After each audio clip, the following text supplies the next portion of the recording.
सरपंच जी, इस साला पूरा गांव के कायदा कानून और मान मर्यादा के ऊपर तमाचा मार रहा बा। ये हमार बहन है, कोनो किताब ना जना के पढ़ी और फाड़ के फेंक दी। वो हमारी इज्जत है, इज्जत। भैया हम तहार बहन बानी, ई बात हमरा अच्छा से पता बा, लेकिन तू ही मत भूला कि हमरा सीना में भी दिल बा।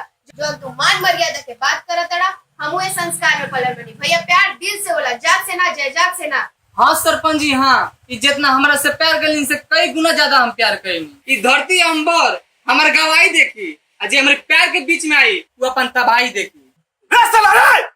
जहाँ ते धरती की बात करते रहे ना, यही धरती में तू दोनों के जिंदा दफन कर दे। मार तो रखे।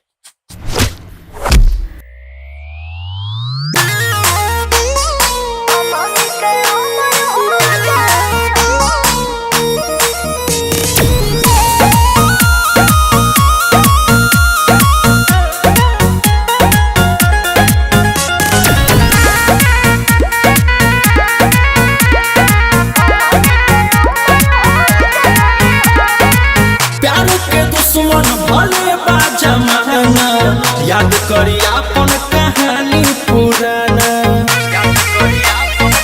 ये जान प्यार के दुश्मन भले बा जमाना। याद करी अपन कहानी पुराना, आवे वाला प्रेमी नाम हमनी के दुहराई हो। धरती अंबर दे गवाही प्यार हमनी के हमर हो जाए हो। धरती अंबर दे गवाही प्यार हमनी के हमर हो जाए हो।